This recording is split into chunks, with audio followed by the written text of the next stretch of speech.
ज्योतिष संस्थान के सचिव मंच आप सभी का हार्दिक अभिनंदन करता है। उम्मीद है आप सभी लोग खुश होंगे। हम आपको प्राचीन इतिहास में आज पढ़ाएंगे हड़प्पा सभ्यता का पार्ट 2। पिछले अध्याय में हमने आपको इतिहास के विषय में, पाषाण काल, उसके भिन्न भागों के विषय में ज़्यादा से पढ़ाया है, जो कि प्लेलिस्ट में ऐड है। उसको आप वहाँ से प्लेलिस्ट से पढ़ लीजिएगा। हड़प्पा सभ्यता के अब पार्ट 2 है, पार्ट 2 भी प्लेलिस्ट में ऐड है, वहाँ पर आप पढ़ लीजिएगा। आइए हम शुरुआत करते हैं। आखिर हड़प्पा सभ्यता के स्थल कौन कौन से थे। और हम सभी जानते हैं प्रत्येक सभ्यता हो या प्रत्येक नगर हो, इस आधार पर बसाया जाता था कि वहाँ पर जो आधारभूत चीज़ें हैं, खाना है, पानी है, वहाँ हमें मिल सके। तो हम सभी जानते हैं कि पहले पानी जो है कि काफ़ी महत्वपूर्ण होता था, और पानी के होने की वजह से आसपास फसलें भी काफ़ी अच्छी होती थी, और खाने के लिए भी मछली वगैरह भी लोगों को वहाँ से मिल जाते थे। तो ऐसे में क्या होता था, जो सभ्यताएं हैं, उनके जो नगर हैं, वो किसी ना किसी नदी से विशेष तौर से जुड़े होते थे, जिससे उनकी फसलें हैं वो अच्छी हों, पशुओं के लिए घास मिल सके वहाँ पे हरी हरी, और पीने का पानी उन्हें मिल सके, साथ साथ खाने के लिए कुछ जैसे कि मछली है वो पकड़ सकें। और हम सभी जानते हैं चावल की खेती शुरू हो चुकी थी, गेहूँ की खेती शुरू हो चुकी थी। ऐसे में उन सभी के लिए पर्याप्त मात्रा में पानी के होना भी ज़रूरी था। इस वजह से जो चीज़ें हैं, जो आपकी सभ्यताएं हैं, उनके जो भाग हैं, वो सभी किसी न किसी विशेष नदी से जुड़े हुए हैं। तो आइए हम जानते हैं आखिर कौन से नगर थे और वो किस नदी के किनारे बसे हुए थे, और किस इतिहासकार ने उनका उत्खनन किया, जिससे हड़प्पा सभ्यता के उसके विस्तार के विषय में पता चला। और यहाँ से क्वेश्चन जो है कि एग्जाम में अक्सर पूछे जाते हैं कि संबंधित हड़प्पा नगर किस नदी के किनारे था, या फिर इसकी खुदाई किस इतिहासकार ने कराई थी। ये क्वेश्चन एग्जाम में ट्रेंडिंग में रहता है। इसके आने वाले वीडियोस में हम आपको क्या करेंगे कि संबंधित जो स्थल है वो किस क्षेत्र से संबंधित है, तो साइड में करके साइड में मैप से आपको हम समझा देंगे, जिससे आपको समझने में आसानी होगी।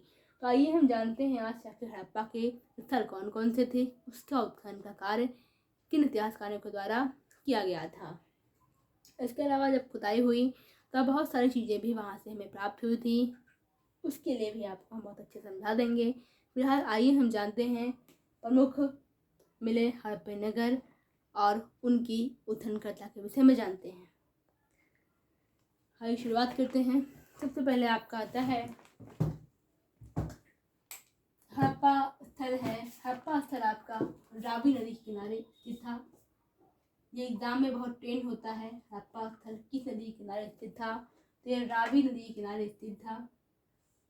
और इसका उत्खनन का कार्य दयाराम साहनी द्वारा 1921, इसके अलावा माधव स्वरूप वत्स, MS वत्स और हुलर, 3 उत्खननकर्ताओं द्वारा किया गया था। कभी कभी एग्जाम में तीनों नाम ट्रेंड होते हैं, इनमें में से कौन कौन है, या फिर इनमें से कोई एक। दयाराम साहनी सबसे ज़्यादा एग्जाम में यहाँ से क्वेश्चन देखने को मिलता है। किस सन में उत्खनन कार्य कराया गया है, ये भी ट्रेंड में रहता है, 1921 में। आप सभी के लिए क्वेश्चन है, कल ही हमने इसका पाठ में पढ़ाया था कि हड़प्पा की टीलों की जानकारी सर्वप्रथम किसने दी थी। अगर आपको पता है तो हमें आपको बॉक्स में ज़रूर लिखिएगा, हड़प्पा की टीलों की जानकारी सर्वप्रथम किसने दी थी। आइए हम आगे देखते हैं। दूसरा स्थल है आपका मोहनजोदड़ो, जिसका अर्थ होता है मृतकों का टीला। ये सिंधु नदी के किनारे स्थित था। इसके जो उत्खननकर्ता हैं रखाल दास बनर्जी रहे हैं। 1922 ईस्वी में इसकी खुदाई की गई थी। अगर हम बात करें चंदूहड़ो, ये भी सिंधु नदी के किनारे स्थित है, और इसके उत्खननकर्ता मैके रहे हैं, जिन्होंने 1925 में इसकी खुदाई की थी।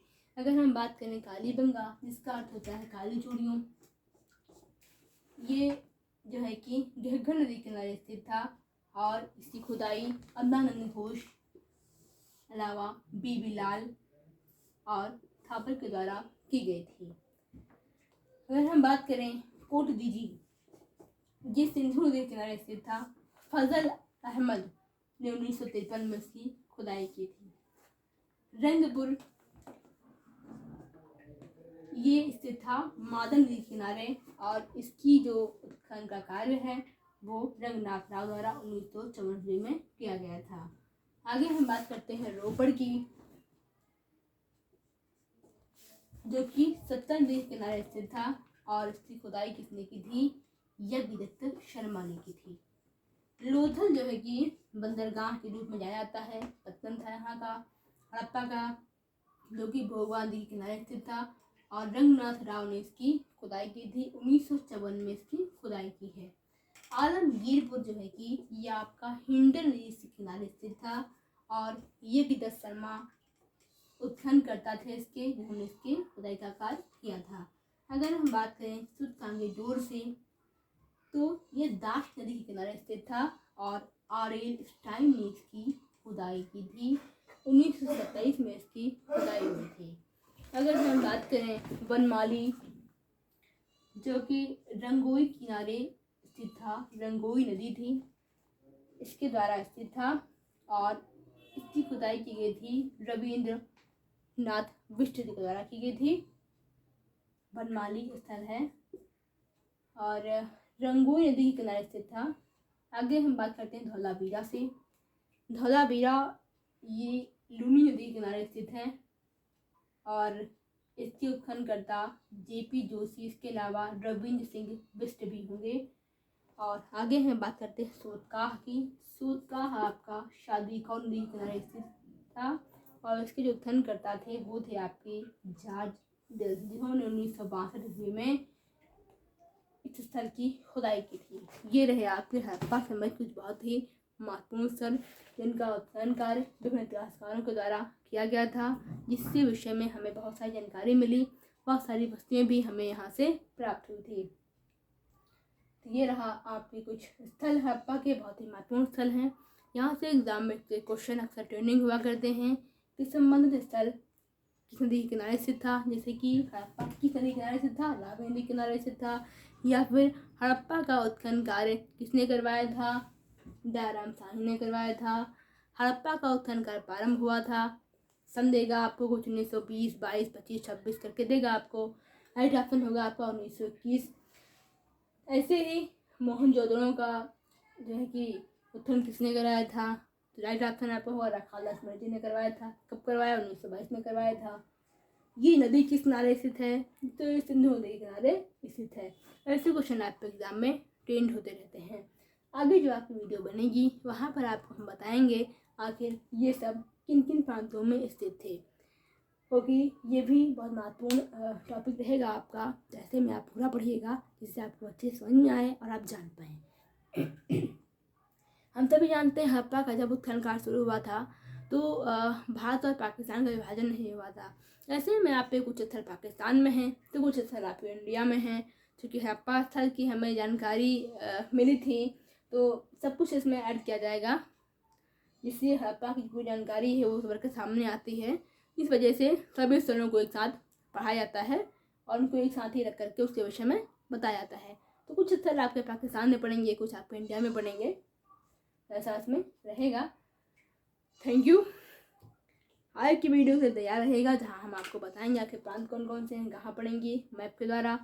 इसके अलावा फिर हम बात करेंगे कि उनकी क्या विशेषता थी, कौन सा नगर वहाँ का छोटा था, कौन सा नगर बड़ा था और हमें कहाँ से क्या मिला है।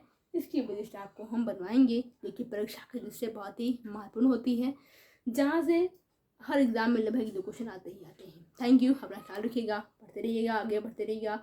और पिछले वीडियो जो भी हैं पाषाण काल की वीडियोज़ हैं, ताम्र पाषाण काल से बचा के वीडियो हैं, उन सभी वीडियोज़ को आप विचार से जरूर पढ़िएगा, जिससे आपकी इतिहास में समझ बहुत बेहतर होगी।